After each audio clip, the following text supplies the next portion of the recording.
I got here a little late. I've got an 11-month-old that just learned to walk, and I also am in the middle of survey administration and launching a website. So it's been a crazy couple of weeks, but I'm really happy to be here. And I want to start off just by acknowledging some of my co-authors. My name is Steve Kruger. I'm a PhD candidate at Virginia Tech in the School of Forestry. And my two co-chairs to my committee are John Munsell, who's also at Virginia Tech, Jim Chamberlain, who's a research scientist for the Forest Service, Jeanine Davis, who's at NC State down in Asheville, Ryan Huish, who's at UVA Wise and is right back there, and Steve Prisley, who's also in forestry at Virginia Tech, but not for much longer. This is the clicker. Okay, so basically what I'm doing, generally speaking with my project, is I'm working with a team of other researchers that are doing various sorts of programs related to non-timber forest products, including cultivation. We're working with the Appalachian Beginner Forest Farmers Network, which I think had a little meeting on Saturday here. And we're also looking at managing productively natural occurring species, commercial species. And then what I'm specifically working with is creating models for how do we measure output of commercial non-timber forest products. And this is part of sort of a puzzle that you need to know to understand management and understand marketing for non-timber forest products. We have to understand what are the products out there, what's the state of populations, what's the state of the resource, which you do through monitoring and doing harvesting impact studies, things like that.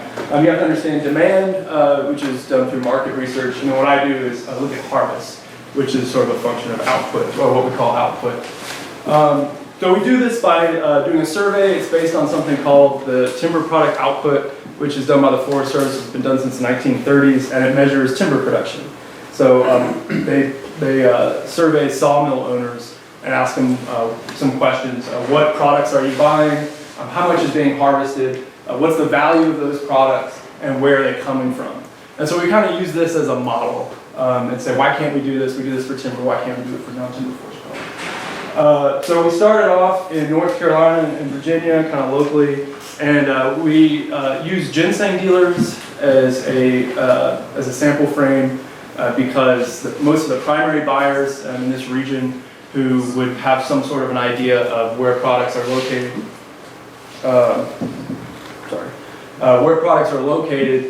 are generally buy ginseng as well. And they have to register because ginseng is under CITES, so they have to have a license. So there's a list of them. And then we're also collecting other people through sort of the snowball method. And we don't survey harvesters because there's too many of them. They're difficult to locate. So we started very small. Now we've moved up. We've got 15 states now. We're about to have an online platform called Root Report that we're launching. And we still got to work on our response rate, but it's growing. We've gone from 9% in the first year to 21%, 16 to 31. And 36 of those dealers are reporting purchasing other products. And the response issue is something I want to get back to later on. So these are the species we asked about. They're iconic Appalachian medicinals. You might recognize some of these from the talks on Monday, which I wish I had been to. Golden seal, beckroot, false unicorn, wild yam, slippery elm, black cohosh, bloodroot, mayapple, cranesbill, Virginia snakeroot, blue cohosh. These are some of the species that we're working with. We chose them, the reason we chose the species that we did, we were looking for species that grew in the forest, species that grew in similar habitats, species that were harvested in large numbers, or were rare, or sort of conservation interest, or were valuable. So things that would be of concern to people interested in cultivating products, people interested in conserving products, and people interested in increasing production, in the traditional markets as well. So we also have been doing interviews with non-timber forest product buyers, people that run things like scrap metal businesses around here in this area, general stores, people that have exclusive herb buying businesses. And we are talking to them about how can we make our project better, how can we understand the sort of barriers to participation in it, and also we're just kind of collecting things that help us contextualize the data that we get, which is kind of what we're going to be doing today. I'm going to be taking sort of an exploratory look at one aspect of output, which is harvest distribution, where are plants coming from and why. And so we're kind of what I'm trying to do is using multiple, sort of interdisciplinary approach to looking at that question. So what do people say, what's in the literature, and then what can we kind of measure and test out about that? I'm not going to get into this too much, but sort of the general overview of what we're trying to do is to create, like the TPO, a system that's voluntary and confidential, and create something that's sort of responsive and reciprocal, something that can be of use to the people who participate in this economy. And also, at the same time, kind of walk a thin line between that and how do we appeal to multiple stakeholders? Because there's a lot of different people interested in these resources that have different priorities and different ideas about what's going on and what needs to happen. So how do we kind of balance our need to appeal to everyone and also create some reciprocity for the people that we work with? And one of their big concerns, they want to know this information as well. I mean, this kind of region-wide data is not really available to people that work in this industry, and that's really difficult. But there's also a lot of concerns about how this information is used and interpreted, and there's a lot of anxiety over sort of the parallels between this and the ginseng program, which I think the next person is going to get into. So people love to talk about their problems with that.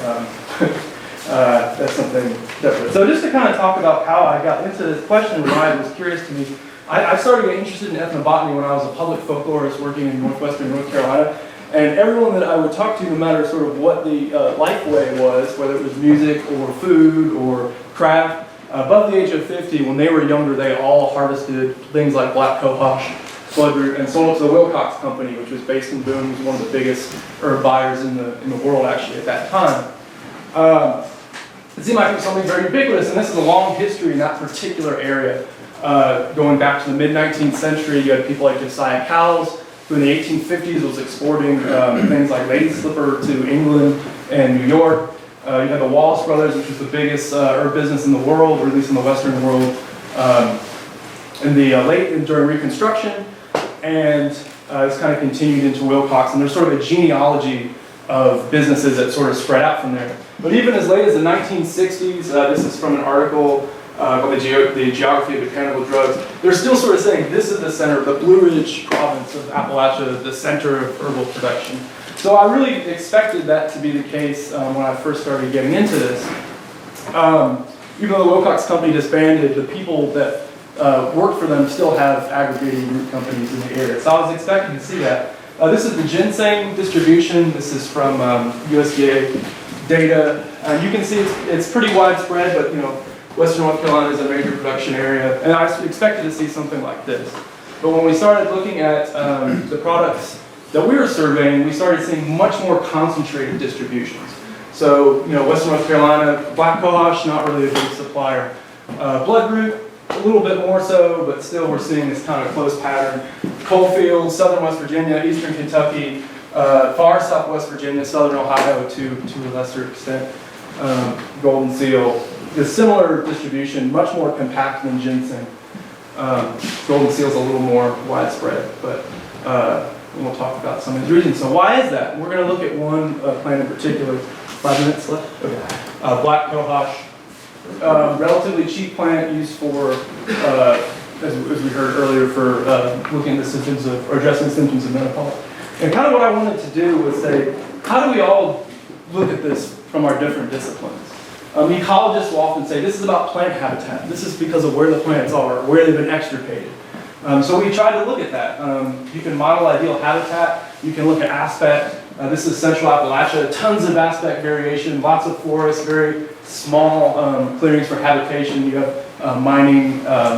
Mining is a main disturbance issue. You have the Cumberland Plateaus and also Southern Ohio, more clearing. Still lots of aspect. The ridge and valley provinces, where most of the valleys have been cleared.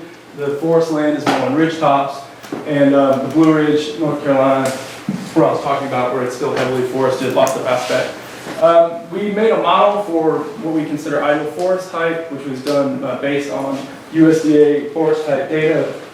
We found that the areas were ranked high. They did have ideal forest habitat, but it wasn't necessarily significant when you reduced it to places that have some habitat. So if you look at everything, it's significant, but if you just narrow it down to places where black cohosh actually exists, there isn't really a significant,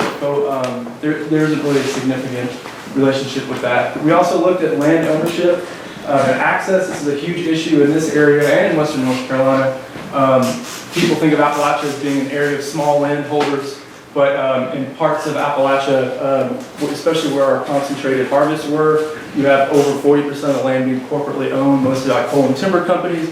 This has served as a commons area where people harvest plants. In North Carolina, you see a lot of these commons areas being closed due to sort of rural gentrification, subdividing, things like that. So we saw that corporate land was significant. Again, not as much when you reduce to the area where that range is. Public land wasn't significant at all when you reduce it, which I thought was interesting. Something we don't fully understand. We looked at socio-economic issues. This is one that people talk about a lot. The black wash is too cheap to dig. People need to be desperate, or they're dealing with substance abuse or public assistance and they need cash. I'm going to go through this really quick because I'm running out of time. We looked at median income and poverty. These are the rankings. Ranked very low median income, very high in poverty. Unemployment doesn't seem to matter as much. And so we see that socioeconomic factors do play a role, but equally important is culture. Why people do these things often, even if it is for money, is also associated with family, with the meaning and significance that these plants have for place building, and as an act of pleasure and accumulating knowledge about the natural world. This is Mary Huffer's seasonal round, which I hope we hear more about tomorrow.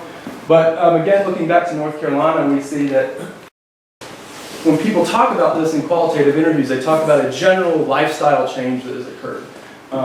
We've gone in Western North Carolina from an agricultural and furniture economy and timber economy to a service and tourism economy and construction economy, which has altered the landscape and changed how people make a living. And people cite that a lot as being a reason why. Whereas in the coal fields, coal's going, but nothing's really replacing it. So we don't have that kind of drastic change. Lots of things to consider here, issues. I will talk to people more about these if they want, because I'm out of time. I have to stop. I just really quick I didn't even get to why, which is the most important part, but I'll talk to people about this later. I think the main thing is that we can't generalize about even an area as small as Appalachia. And these kind of very specific land use issues factor into how people approach and understand conservation discourse and form barriers, both cultural and physical barriers, to participating in the kind of research we do, the kind of programs we advocate for. And it's not just these general, essentializing factors that make people resistant to it. A lot of times they're thinking of things that have happened. They have institutional memory of these relationships, and they're framing conservation discourse in terms of these dominant extraction and landscape uses. So, thank you.